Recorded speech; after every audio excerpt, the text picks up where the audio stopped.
Donc on s'est installé à Paris dans un tout petit logement de rien du tout, sans ascenseur, 5e étage, vers le pont Cardinet, par là, dans le 17e. Et au bout de 11 ans, on a enfin eu un logement. 11 ans. Quand j'ai fait la demande, j'étais enceinte de mon fils. Quand on l'a eu, il entrait en 6e. On s'inscrivait à la mairie du 17e arrondissement. Et alors j'y allais tous les 4 matins voir où ça en était. Et j'avais une collègue dont une connaissance qui était députée, je ne sais pas quoi, mais de droite d'ailleurs. Hein, bon. Donc je me servais un peu du nom du monsieur, disons. Mais un beau jour, la dame qui me recevait, elle me dit ne l'utilisez plus parce qu'ils sont fâchés avec je ne sais pas trop. Je ne l'ai plus utilisé. Et un beau jour, je travaillais, j'arrive à la maison, et mon mari me sort un papier de sa poche. Il me dit regarde, nous avait attribué le logement. Donc, tout de suite, on a vu l'appartement et l'après-midi, on est allé voir, on ne savait pas quel appartement on aurait. Mais on est allé en visiter un, c'était ouvert comme ça. On est allé en visiter un dans le Mail, justement, sans savoir qu'on irait aussi dans le Mail. En fait, alors on était contents, mais quand les enfants sont arrivés, oh là là, ils étaient contents de tourner dans les pièces. Alors qu'ils étaient entassés dans une seule pièce, tous les trois, quoi. C'est difficile, vous savez. Voilà, mais on s'est installé, la vie s'est installée dans la cité aussi, c'était comme un désert en fait, il n'y avait pas de vie, les gens arrivaient comme ça, personne ne se connaissait, donc les associations ont vu le jour, les parents d'élèves, mon ex-mari, parce que je porte le nom de Nicolas, mais je suis divorcée, mais je l'utilise, c'est mon nom d'utilisation, je ne sais pas comment on dit, enfin bref. Et il s'est occupé d'une équipe de rugby, les parents d'élèves, il y avait d'autres qui s'occupaient des locataires, etc. Ça a créé vraiment la vie. Et tout ça parce qu'en fait, on était communistes, il faut le dire. Les parents d'élèves, là, on a fait du travail, là, hein, franchement. Hein. Et même pour avoir l'école, là, on faisait des délégations pour qu'elles soient ouvertes, etc., etc.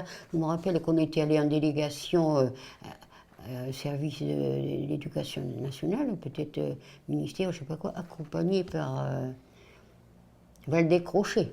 Vous connaissez le nom peut-être, qui était député du coin. Pour l'école, comme je vous disais, l'école, il n'y avait pas d'école encore. Hein. Et le lycée, c'était Aubervilliers, il n'y avait pas de lycée. Tout ça, ça fait toute une organisation. Oui, ça a été. Et puis, vous savez, moi, je mettais presque 1 heure pour aller travailler, parce qu'après, il y a eu le bus qui partait de la Tour, je suppose qu'il existe toujours, qui arrive à la porte de la Chapelle. Nous avons eu droit à l'autoroute à eux. Vous savez, la tranchée, là. Alors, retard du bus tous les jours, parce qu'il était dévié, etc. Chaque fois, il fallait demander le ticket pour justifier le retard quand on arrivait au travail. Quand j'étais à La Courneuve, je travaillais au centre de renseignement téléphonique, qui est près de l'Élysée, vers la Madeleine. Voilà. C'est là où je fais mai 68 d'ailleurs. Mai 68, c'est là que je l'ai fait. Je fais les piquets de grève et voilà. Hein. J'allais à pied. 1 jour sur 2.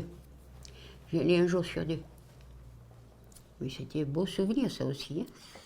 Eh bien, on était presque que des femmes, parce que le centre de renseignement téléphonique, les femmes, on les mettait toujours dans les services qui ne sont pas intéressants. Les chèques postaux, renseignement téléphonique. Maintenant, ça s'est devenu un peu mixte. Mais à ce moment-là, les garçons, il y en avait 3 sur 50 filles, même peut-être plus.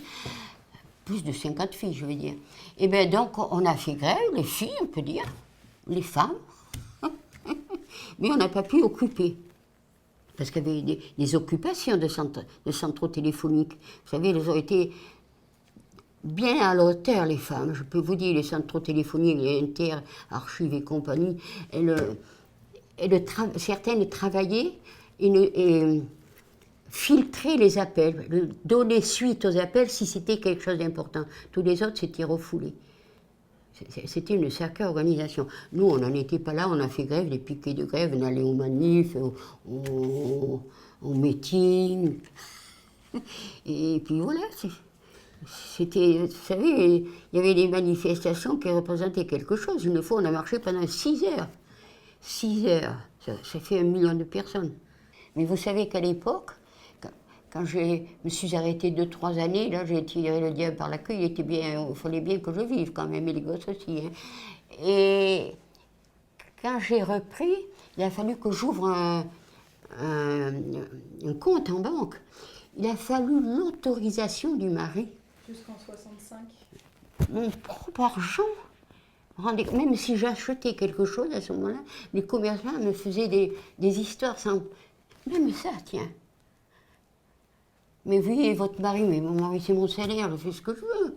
Vous vous rendez compte? Alors, il avait fallu l'autorisation de mon mari pour que j'ouvre un compte en banque. Enfin, il me l'a donné, hein. Il m'a dit, si je ne te le donne pas, ben, je lui dis, tu ne me le donnes pas, je m'en fiche, débrouillons. Hein. Vous vous rendez compte? Je me demande, c'était avant qu'on reconnaisse les droits parentaux, en fait. Et même, j'ai eu des problèmes au commissariat de la Courneuve. Parce que mes fils faisaient du rugby avec leur père, il fallait qu'ils partent en Angleterre, à Cardiff, là-bas. Enfin, bref. Donc il fallait une sortie du territoire. Bon, je vais, il y avait déjà les lois parentales. Je devais faire la démarche. Non, j'étais la femme, je n'avais pas le droit. Alors avant d'aller à la Courneuve, je m'étais renseignée au commissariat d'Aubervilliers, qui lui m'avait dit, oui, vous avez le droit. Alors j'arrive à la Courneuve, non. Je lui dis, écoutez, renseignez-vous auprès de vos collègues d'Aubervilliers. Eux disent que oui. Il fallait se battre tout le temps comme ça. Enfin, j'ai obtenu. Ouais, c'est ça, la femme, elle sait toujours moins que rien. En fait, heureusement que ça ne se laisse pas faire. Hein.